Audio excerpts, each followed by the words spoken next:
This is an actual training from our Las Vegas mastermind event for our playing clientele within the mastermind. We have our next event coming up, which is in November in Dubai on the Palm, which is the 9th and 10th, Friday and Saturday. If you want the secrets to blow up your fitness business, we are going to be teaching you some bombshell stuff, in particular how to double your business over Black Friday alone. So hit the link below this video. You can get tickets now for the event. We have a maximum sit-in of 10 people who can sit in the room. Now enjoy the training. What I'm going to go through now is going to be a little bit different. Feel free to ask any questions you want as we go through it. So I've done a condensed version of this before on the mastermind in terms of training. It's like the rule of 100. So we're going to go through a really easy strategy you can use the next like 30 to 90 days in terms of an easy framework in terms of knowing what to do every day to make money, right? Because the biggest thing I see with a lot of people is they're like, you want to work really hard, but you don't know exactly what to do. And I see a lot of people nodding heads around the room. And this is a really easy framework to understand, right? So if we put rule of 100. So what we're going to look at in terms of rule of 100 is very simple. So firstly, there's 3 segments to this. So there's going to be paid ads, outreach, content. So we're going to break down each of these individually. So in terms of paid ads, this is obviously dependent on your budget, right? But if you started, for example, spending $100 a day on ads, and if you look at why we're going to be doing that, it's going to be because we need traffic, right? So from the different type of ads I would run, so that's going to be what, 3K roughly a month? I'd run 3 different types of ads based on this.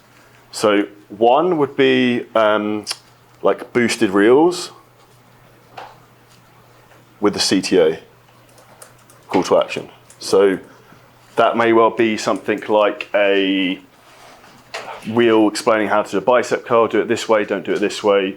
If you want a free copy of my arms guide, comment below. Now we're going to boost that out, and then you can link ManyChat onto the back end of that. So if anyone comments when they see the reel, which they will, then that will automatically fire and send them a message. Now, off the back of that, from the boosted reel to the ManyChat message, so when the message fires from ManyChat, they get an opt-in link. So the opt-in link is then going to take their email address. They're going to get added to your email list. So you've got them into that ecosystem, right? So one of the reasons why that's also useful is further down the line, you can use that to add into an ad campaign, and obviously you can email them, so you've got their data. So we're going to get them into an opt-in. But what this is also important to do is it also creates conversations on autopilot, and leads on autopilot, right? So the best way to find out which post to reel to boost is to find the one which has the highest engagement and pops off naturally. So whatever content, if you put something up and it goes mental organically, boost it, because more people will see it and then more people will share it, and it will just like snowball. So an important thing with this when you're coming to boosting ads, I think it might be Drew who asked this, is don't put it on automatic. So the reason you don't want to put any ads, if you're boosting them from the IG platform itself, on automatic, is it will send it to the cheapest leads first. Probably like India and Pakistan, right? Which is not the avatar of who we're trying to sell to. So that would be the first type of ad I would use. A second type of ad would be like the SMS style, either talking or like text post, right? Now, what we found with this that's very different is one of the biggest issues people have is they can't get the ads to be profitable. Now, one of the different ways to do this is sometimes targeting more specific locations and making the ads more specific to that location, right? So one of the things we did, like the example I showed on the board yesterday, was we're doing a video ad at the moment, which is like, I'm looking for 5 men in Las Vegas. So it's hyper specific, and we're sending it to people in Las Vegas. So if you were a guy in Las Vegas looking to get in shape, that's speaking to you directly, rather than if it was a broad ad that hits someone in Las Vegas, it's going to have probably a lower hit rate. So we're very direct in terms of that. So I would test a combination of the talking and the text post. If you're going to boost a text or a text SMS post, like a still graphic where it has an image of like, I am looking for X, Y, Z, I would actually boost that if you can from the Instagram app rather than running it from the ads manager, because we split tested this and found that we have a much higher hit rate based off of the ads coming from the boosted. For some reason, you seem to get better leads than the ones from Ads Manager. Now, an interesting thing that we do with this is we run nearly all of these ads, in particular the posted, boosted ones, off our second Instagram account, which is CJ Coaching Transformations. So that page is just literally littered with social proof. It's like transformation after transformation after transformation. Like every transformation we get put on there. And the reason we put them all on there is some of them are more realistic than others, right? Because sometimes one of the things that we've had in the past is if you put a transformation up that's sick and it's like super extreme, that can actually put some people off because they're like, that's too much. I don't want to like veins coming out my forehead and I don't want to be as big as Trevor. Like it's, you need to like tone it down for some people. So what we do is we run these into our second account. So I'll just put IG2. Now, one of the reasons we do that, which actually is a funny situation at the moment, which is not funny, that our main Instagram account we've got an issue with at the moment. I can't log into it on the app, but it's working on Messenger. So by having two accounts, this also spreads the risks if you've got problems, right? So if we look at one of the simple things in business of having like a SWOT analysis, strengths, weaknesses, opportunities, threats, one of the biggest threats to your business, which I see all the time, is everyone has all their eggs in one basket. Like all their revenue's coming from their Instagram account. And if your Instagram gets fucked and goes down, like we're having an issue with a bit at the moment, you've got a major problem. So this is the second thing we do in terms of boosting the ads. The third part of the $100 a day, I would do be retarget. And I would do two different types. So retargeting ads, we're going to retarget people who, you could retarget your email list, but we just retarget generally profile engagers on Instagram. You could do anything from 7 days to 28 days, depending on how big your audience is. I think we generally do 7 to 14 days. With that, the two different ad types I would use is one, like direct to book a call. And then the other would be a form of like the text post SMS style. And I'll explain why this works. So if you think about this in essence in terms of sales, we talk about top of funnel, right? Top of funnel. So this is pulling in new people. They're getting into messages. They're also getting into our email list. We're then also running direct ads to conversions in terms of creating direct conversations like straight for the kill. So this also converts. We then also have as like a safety net, so probably spend like 20% of your budget. So say if you're doing 100 a day, 20 a day on retarget, I put maybe 10 on direct to call, 10 on the SMS style post. Now the big thing that I'd keep an eye on in terms of the ads is the frequency score, because if this starts to go really high, it means you're basically showing the same person the ad over and over again. I don't know what Frank's input on this is, but I think personally, if you start going above 3, 4, it's probably too much. I don't know if you would agree with that. 2.5. Yeah, you're starting to crank it. So I'd probably try and keep that under 3. And if you're at the point where you're going over 3, you're probably overspending the budget, or you need to do a new ad. So those are 3 different strategies with that. In terms of the direct to book a call, there's different variations of that I would do. So like one of the best ones we've had is literally like pushing the low testosterone thing on men, like doing a video of that, cool bit of background, me like swimming pool in the background with a strong pain point to push people into it. Or even direct to people like saying you clicked on your profile, blah, blah, blah, blah. So you know where these people are coming from, so you can speak directly to them, so that's super effective. Does anyone have any questions on the first section? When you're talking about retargeting, are you retargeting people you've had calls with? Who are you retargeting? So this is profile engagers. So you can retarget whoever you want. So you could retarget people you've had calls with who haven't signed up perhaps. In Active Campaign, you can create them into an ad audience because you can link Facebook ads and Active Campaign together using tagging. So that can be done. But this is the main thing we focus on. Does that make sense? Can you retarget directly from the app, or you've got to do it through the business? You have to do it through Meta Manager. Nobody should use their phone for ads. Yeah. Other than the boosted thing works, right? Yeah. I don't know. Would you retarget across Facebook and Instagram? Yeah. So to be honest, we do pretty much all of ours via IG. We dabble into Facebook, but then it doesn't seem to work. So we just push all of ours into IG.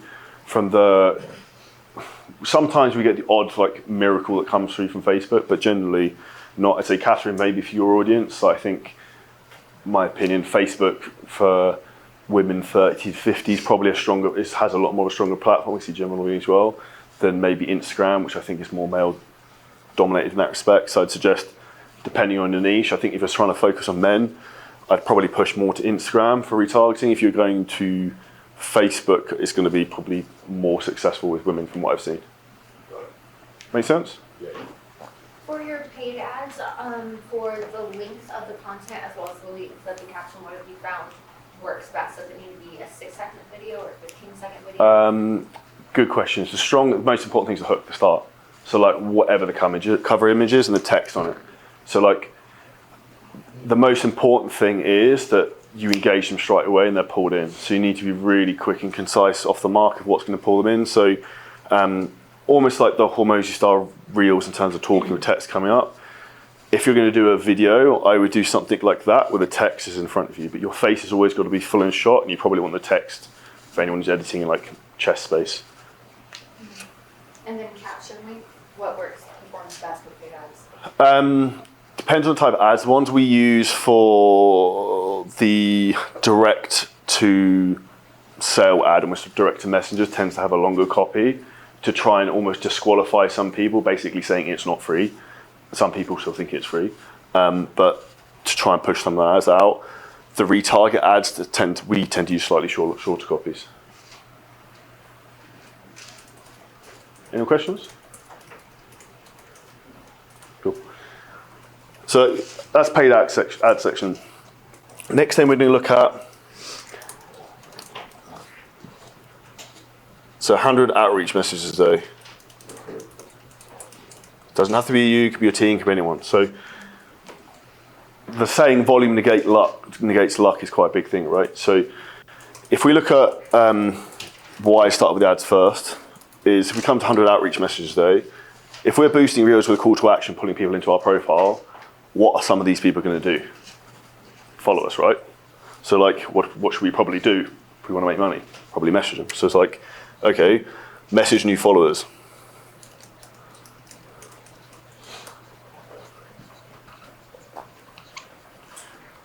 Next, I'd message engagers.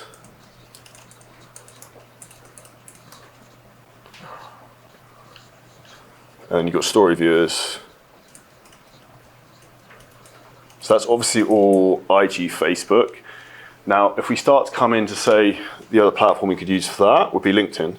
So if you say for LinkedIn, the strongest audience to generally who are going to be the warmest to message are going to be profile viewers, which is one of the benefits of LinkedIn, is if you can put good content on there and people like it, it gets shares, it gets a lot of impressions, people click on your profile, and then you can see who's clicked on your profile. So then you can message them. So obviously, if they're looking at your profile and you're a fitness trainer, they're either trying to copy your shit or they probably want help with something, right? So it then logically makes sense to, for LinkedIn, message new profile viewers.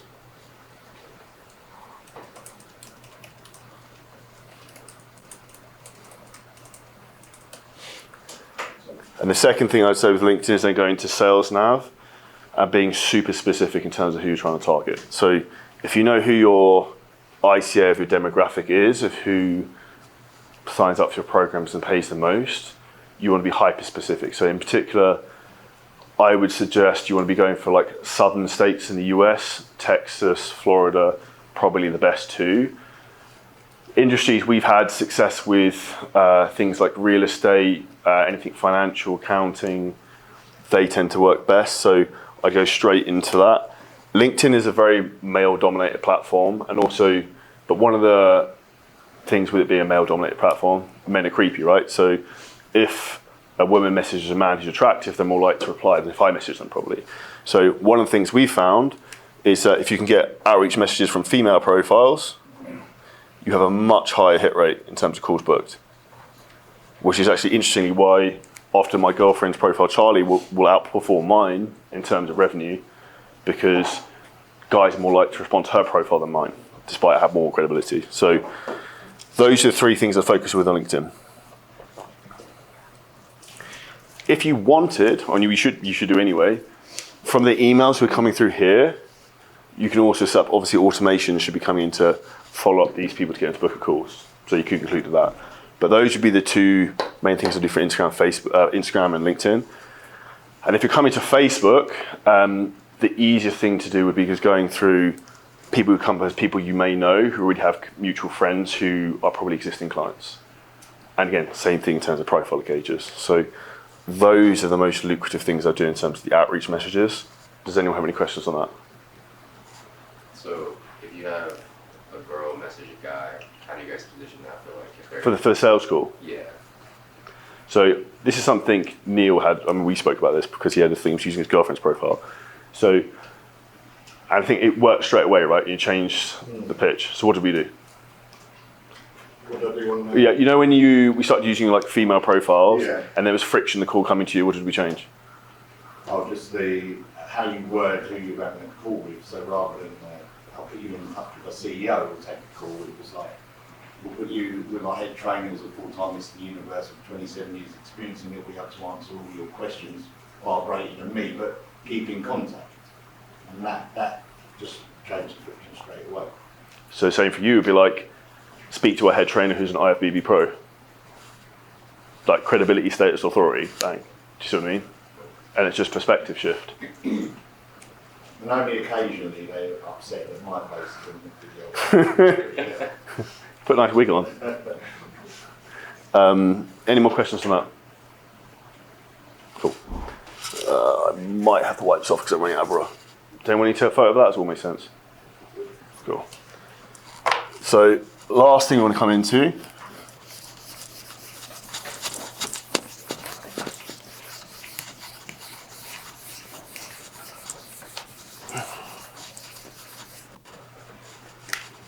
So, fucking pen. So 100 minutes a day making content. Now you may well think that sounds like a lot, but if you think about what have a lot of these talks been about this last weekend, right? Branding, who you are. Like people need to know who you are to give you their money. Like if you didn't know who I was, you wouldn't be here. So that's an important thing to understand. And provided we make the right content and we go down the right traffic route, you will get people into your ecosystem. So when we think about this logically, again, top of funnel scenario, so like Facebook ads we spoke about, we're using boosted reels as like the top part, we're putting traffic in.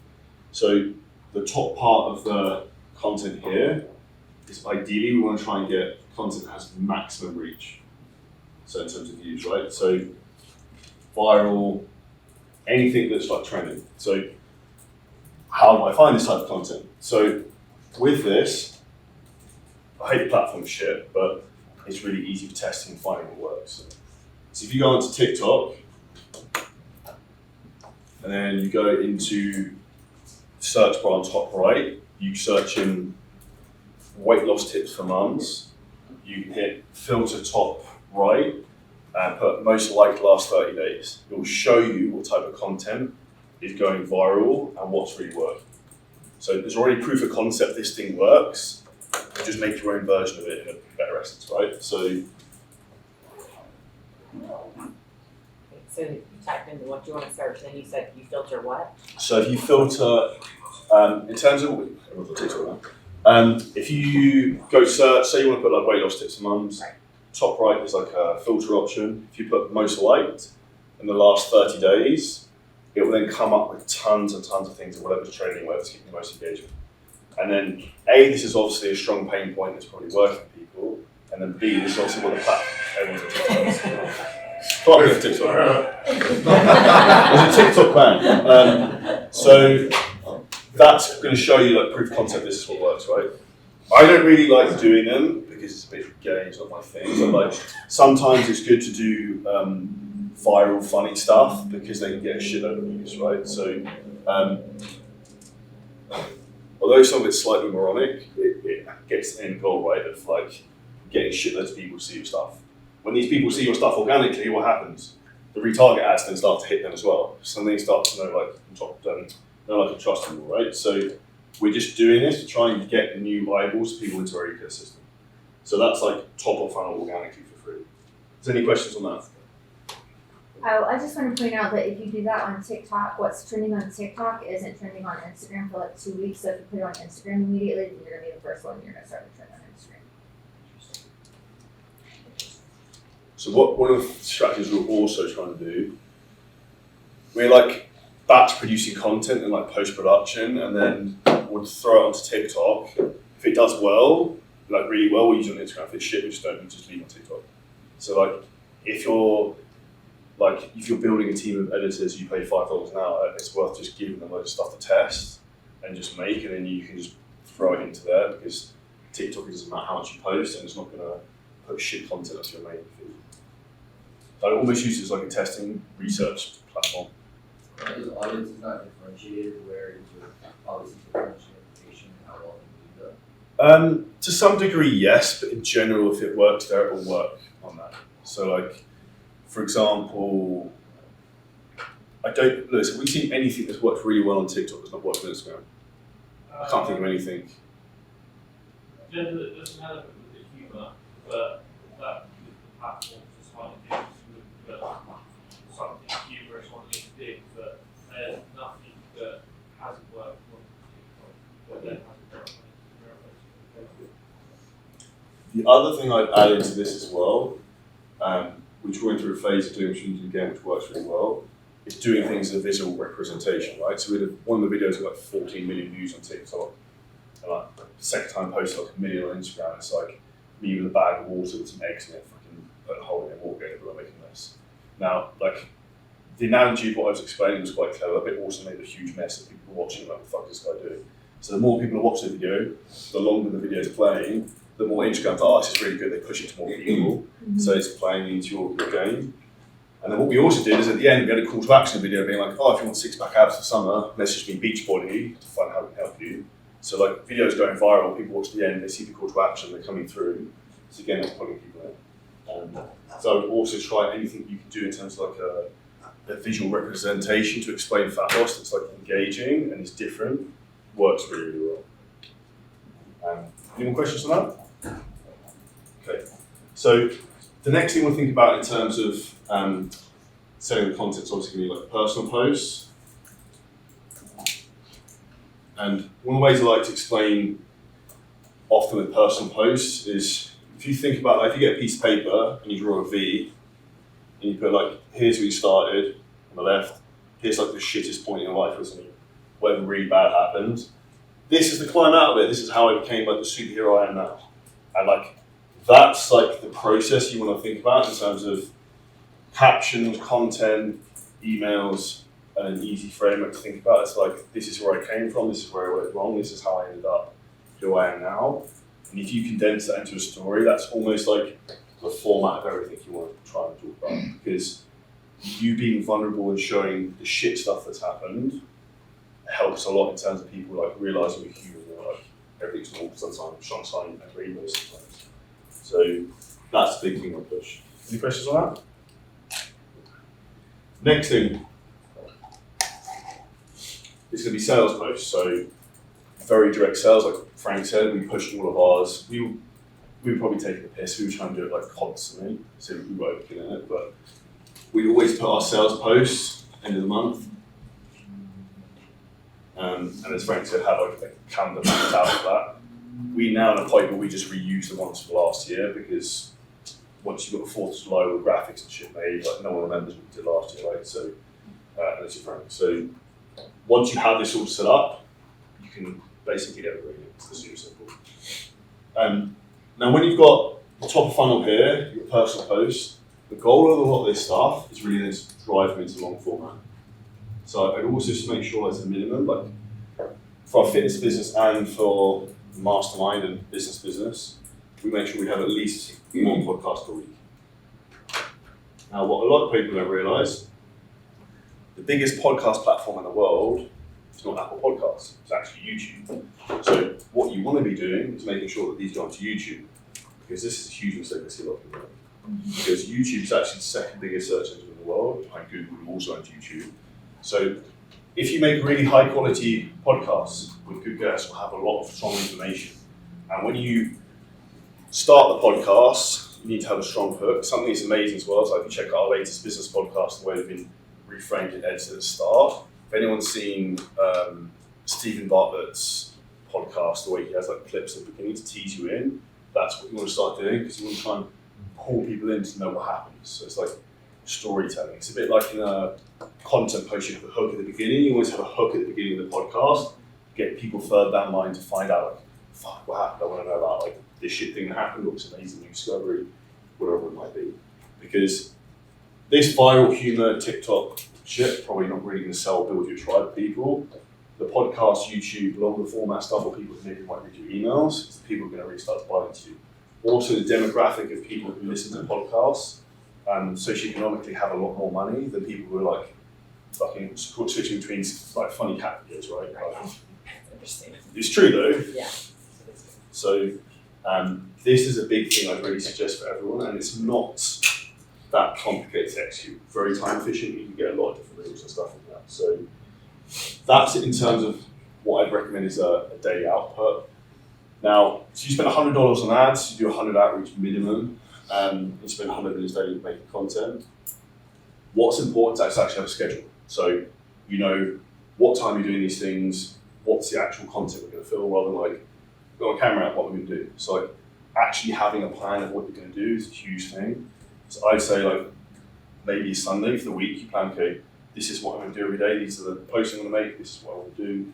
Because one of the most important things for this in particular is the research. And it's the same with the ads. It's like, I spend a lot of time going through Facebook ad library, looking at what other people are doing to see like for inspiration, what's working, or something that might give you another idea. And one of the big things with that is like success leaves clues. So if you look at like whoever doesn't have to be fitness, but the biggest marketers of Facebook, they're probably doing what works because they're spending a lot of money ads, right? So they can test very quickly. So same concept with this. Any questions on that? Last thing I wanted to tag on to the end of this is talking about the importance of selling 6 to 12 month programs. So one of the biggest mistakes people make is trying to sell shorter time frames. So to go around the room, Trevor, how much weight do your clients think you need to lose on average? 20, 30 pounds. Okay, and they're probably not going to do that in 12 weeks, right? No. So then why are you going to sell a 12-week program? And I know we've had this conversation before, but like, Yeah, exactly. and this inherits my point where a lot of people sell 12-week program with like a dream out from a client they can never achieve.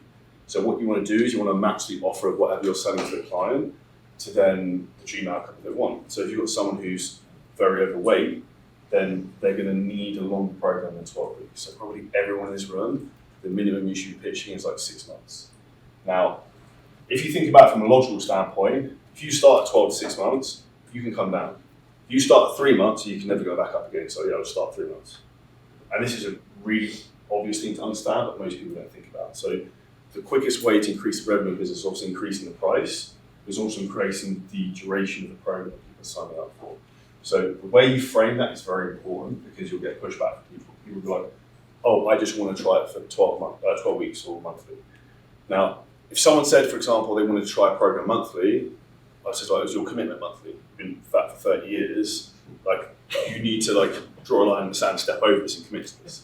Now, when you look at it also statistically, I'd say to someone that's like, okay, so Trevor, how long have you been fat for? Okay, 30 years. Okay, cool. So you've been overweight for 30 years. And the reality is you're not going to undo that in the next 12 weeks. Now, if you want to know an interesting statistic, I could probably rip off the 30 pounds body fat for you in 12 weeks. It's not going to be fun, but we can probably do it. We get more off, you look great. But the reality is, you're going to fucking pile it back on afterwards so fast because your body is going to be so sensitive at that point to regain the weight. So statistically, what we see is that after 3 years in general population, 95% of people who lost weight on a diet then regain it. So what we do is we have a 4-phase program that's mapped over a year to help you drop the 30 to 50 pounds and then be part of the 5% of successful people who are dieting. Now, with that, that means you only have to do this transformation in this program once. So do you want to do one diet for the rest of your life and have the best body you've ever had? Or do you want to go through the yo-yo spiral we've been going through for the last 30 years? That's probably the most important point of the whole sales process is explaining that you have phases in your program. Because that's how we sell for long period. And when it actually comes to implementing that from the fulfillment side of things, Jeremy at back, who set up our coaching fulfillment for fitness business, the best thing we did is we have a 12 phase programs, right? So, and this is really good in terms of retention, keeping people happy. From a programming standpoint, I think it's retarded, it doesn't really make sense, but we need to keep people like entertained and keep them into the program. So what happens? Every 4 weeks, a client gets a new workout program. New training split, new workout, and like, oh, I've got some exciting news to try. Now, from a higher level athlete point of view, yeah, it makes no sense, but for most people need to be entertained, and it makes it look like you're doing more as a coach. Now, the reality is that if you gave them, like for me, for example, most progress I made in the past was like the same training program for 18 months. If I said to someone like, this is what you do for 18 months, they're like, it's $5,000. They're like, you looks like you're doing one, you show more value. So a really easy thing when you start to sell longer programs is build out different variations of 12-month programs that you just give the client 4 weeks at a time, so they're constantly getting something new. And this is something that when we brought in made it a lot easier, so for Jeremy managing the coaching team, for the coaches to deliver it to the clients, and also to standardize the level of everything we're doing. Any questions on that? Drew? On that, when you like post and you're doing like your call to actions, whatever, on them for so many people, do you specifically not say burn whatever 20 pounds in the next 3 months or 12 weeks, or how do you? I wouldn't be too hyper specific because that can then be claimed as like a misleading label. So you need to leave it quite like open ended in terms of. I don't think we've really had one blocked for what we've said. We tend to get them blocked for the captions and the copy more than what's said in the video. I think from my experience, the videos tend to be a bit more based on British accent, but they tend to be a little more easygoing. So I would just say don't make any like huge claims like you're going to drop £100 in 30 days guaranteed. Like you start to do stuff like that, it tends to flag the AI stuff. You said that, Aidan. We haven't had any video. I don't know if any videos blocked from. You've had some. Frank likes making crazy claims. Pushing viral. Yeah.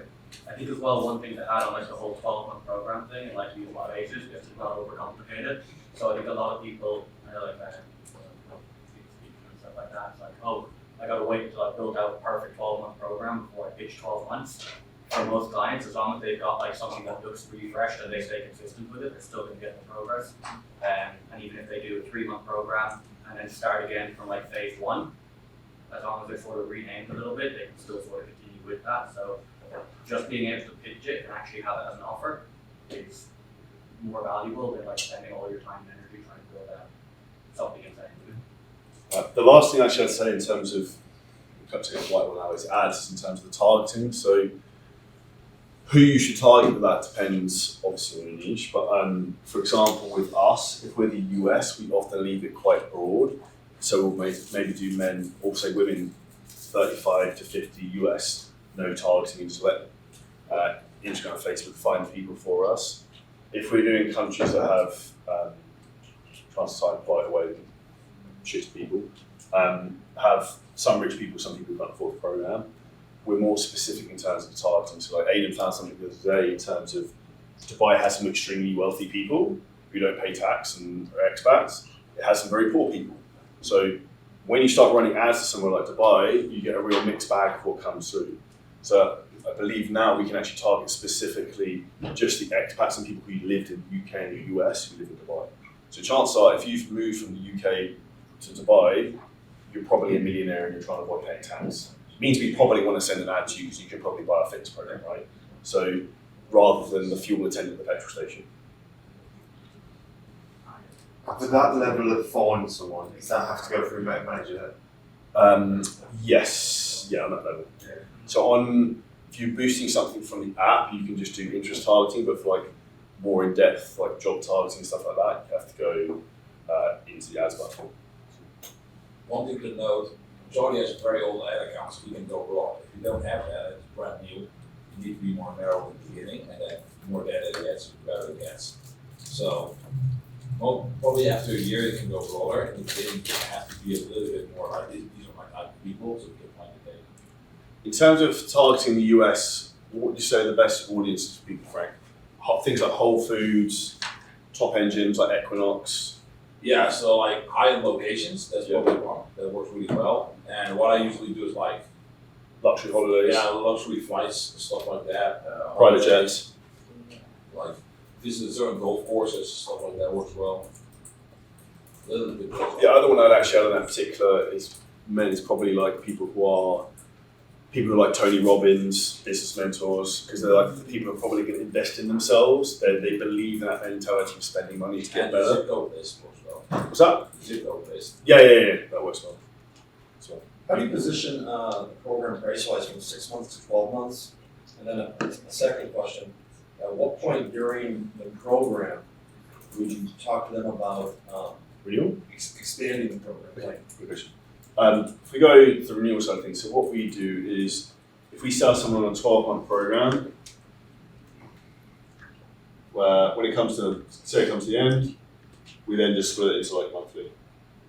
So we just auto renew people into monthly. So say, easy math, they're spending $1,000, it's 12K a year, and month 13 they go to $1,000 a month. So that you put that into the program, they know that. Yeah, so they get notified via email beforehand. It's in a time like I think we notify them by email a month beforehand, again a week before they get charged. Then it's with all of our terms and conditions when they sign up. If we have issues, we refund people, but like most people just go straight into this. I had this conversation with someone the other day. Like you'll end up with some people on there, and Frank probably has a million people like this who are paying like $250, $500 a month who just pay it for a year and they don't do anything. It's like if you look around at people who have gym membership and like don't actually go to the gym, right? How long does the average person stay on what goes month to month? I'd have to double check that. I think we're about 6-7 months. So the goal is to try and We are drag this out. 9 months, once it goes month to month? The goal is to get them to commit though, because the reason why it's important to get them into a longer program for commitment is not just financially for you, because money now is more important than money later, because money later may never come, but it's also in terms of the client is committed to the process. So like psychologically in their head, like I'm doing this with Griffin for 6 months, I'm doing this with Griffin for 12 months, rather than like oh, I'll just see how the next month goes. Do you know what I mean? So it's a big paradigm shift in their head in terms of like, this is what I'm doing, this is the plan, I'm gonna see this happen, right? So for like 12 months, so I trained police officers and first responders. I did a 12-month program that was my Fit for Duty Academy program for 12 months. After that, and I want to continue to sell them, how do I market the new program per se? Is it like the 2.0 version or just? So we then go into version 2 of the 12-month program. Okay. So I can't remember, what's our second 12-month program called? It's like the next generation. High Trophy Next Generation or something, yeah. Okay. The biggest thing by then is most people are bought into the community aspect of it. And so they actually it's not even about like having a whole new program at that point. They just want to continue because, the Facebook group is really active, especially if they come to any of the live events and stuff like that. When it comes to renewal, they want to maintain part of that like community aspect. So having that built into it, especially like power of like live events and stuff like that, like in-person meetups, if you've got people like in your city and stuff like that as well, generally does really good in terms of making them want to renew for like dealership goals. The good thing about fitness, like we said yesterday, is like it's an infinite game. Finite game is when you die. So it's like there's always a level for someone to get better and to try and keep pushing and improving them. If they have that mindset, they want to keep getting better. Like we have one client that came to the event, I think signed up for like 3 years in advance now coaching. Because every time we put an offer out being like, oh, you can renew early for another 12, 14 months, he just renews. So he's like signed into like 2026 or 2027 or something. Like, it's crazy. Cool. When you do monthly pricing, I've learned that I try to make it like Netflix, make it high enough so they can kind of recognize it, but not too high that they pay attention. So they generally just never cancel. So like my long-term clients, I could probably double the price of coaching, but then they would actually look at the bill. But at this point, they say, how much am I paying? Look, that's not that much. They go, okay. Then because the secretary pays for them, so it's not high enough for the secretary to even tell them. So I don't touch it because I'd rather just keep the money coming in forever. What are your thoughts on doing more of like a prescriptive base sale and selling instead of just doing like 12 months? So if someone needs like patient on 2 years, they can come down. If you can. Yeah. 100%. Right. And that's what I would say in terms of like, you want to match problem and need the client has to the solution you have for them, right? So it's like, obviously if someone was to compete in a bodybuilding show in 12 weeks, you're probably not going to sell them 12-month program. You might be able to sell them 6 months, but like, we'll reverse dial you afterwards.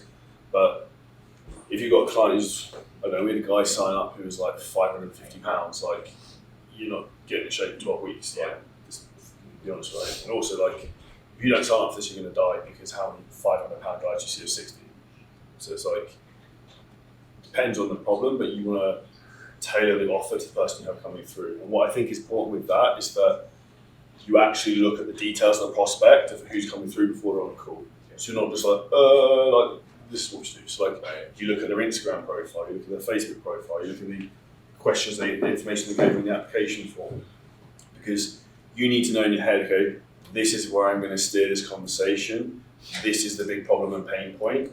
This is the solution and offer I'm going to give to them, because all you need to drive in this equation for them to be like, I need to do this, this is a logical solution, right? You drive out the pain in terms of like, this is a big problem. So if we take the guy's £500, he's like 50, how many £500 60-year-olds do you see? Not many. It's like, okay, we're probably going to be dead in 10 years. That's a big problem. Here's the solution in terms of how we fix this.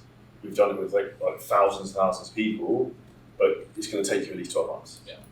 And what's 10, 20 years of your life worth? 5, 6K? I'd probably say so. Right. Like, and it's a logical decision in terms of like, yeah, I need to do that. And that's, if you try and map those two together, it's just giving them certainty in that process. Yeah, also emotional, they're gonna die. Yeah, if you've got a strong emotional reason why to do it, it's then easier to push them into that. I also say that one of the biggest mistakes is people not getting commitment with them off the phone. And I would be pretty harsh to people at that point, if like, particularly if you've been away for a long period of time. It's like, the reason you need to pay now, like pay something which is a fucking deposit, is the fact like you've been fat for 30 years. So like, this isn't for me, this is for you to be like, yeah, I'm committed to like changing and getting the end results I want. Yeah. But when you come through that, if you've got someone who's like, oh, I need to think about it, there's a couple of things you want to think about. So, but you don't want to ask them directly, because that increases sales friction. So what I try and do through conversation, and you've noticed this point, is like, is it a spousal objection? If they haven't got a partner, okay, so that's one. Is it a self-belief thing? They don't believe they can do it. It's okay, try and tackle that like in conversation, like having been through what we do and how we work and how many people we've helped, and like you're really hard working and successful in your business. Do you think you can achieve these results? They say, yeah, okay, cool. It's a self-belief on the table, but they haven't got a spouse on the table. If you say, okay, you're also really busy running your huge corporation in Las Vegas in entertainment. But you said like 3 hours a week is cool, and that's what we need in terms of working out, and you can make that work. So yeah, 100%. Time related, obviously, you know it's a finance prescription. And then I would tackle that again. Okay, so if you've got time and you believe you can do this, and we know we can help do this, then it obviously comes down to the finances. What is it about that you're unsure of? And that's like a non-friction way to deal with that without like being super aggressive. Yeah. Because one of the things I used to do when I was less experienced with sales would be like, what do you need to think about? And that's a very like aggressive like push step towards them. If you push towards them, they're going to step back and go for it. Yeah, so just go for the spouse first. Yeah, and just trying to de-escalate. You probably have some of those answers through the call, but like I'd have a pen and almost like knock off things as you go through the call that you don't think will be a problem. Like if they've said, I've got the time, I believe I can do it, they have their partner support, whatever. And I would say a huge thing is don't ever pitch anyone on a price until you know their partner's name, their kids' names, because that's what you want to start using in the conversation, right? Particularly if you're selling men and women, that's the biggest leverage and motivation you have for anyone. So you talk about like, you can be around, you said to Frank, you can be around an extra 20 years to see your daughter Joy grow up. Like, that's a big fucking pain point, like shit. Like, you've got them. So that's what I'd really focus on. Yeah.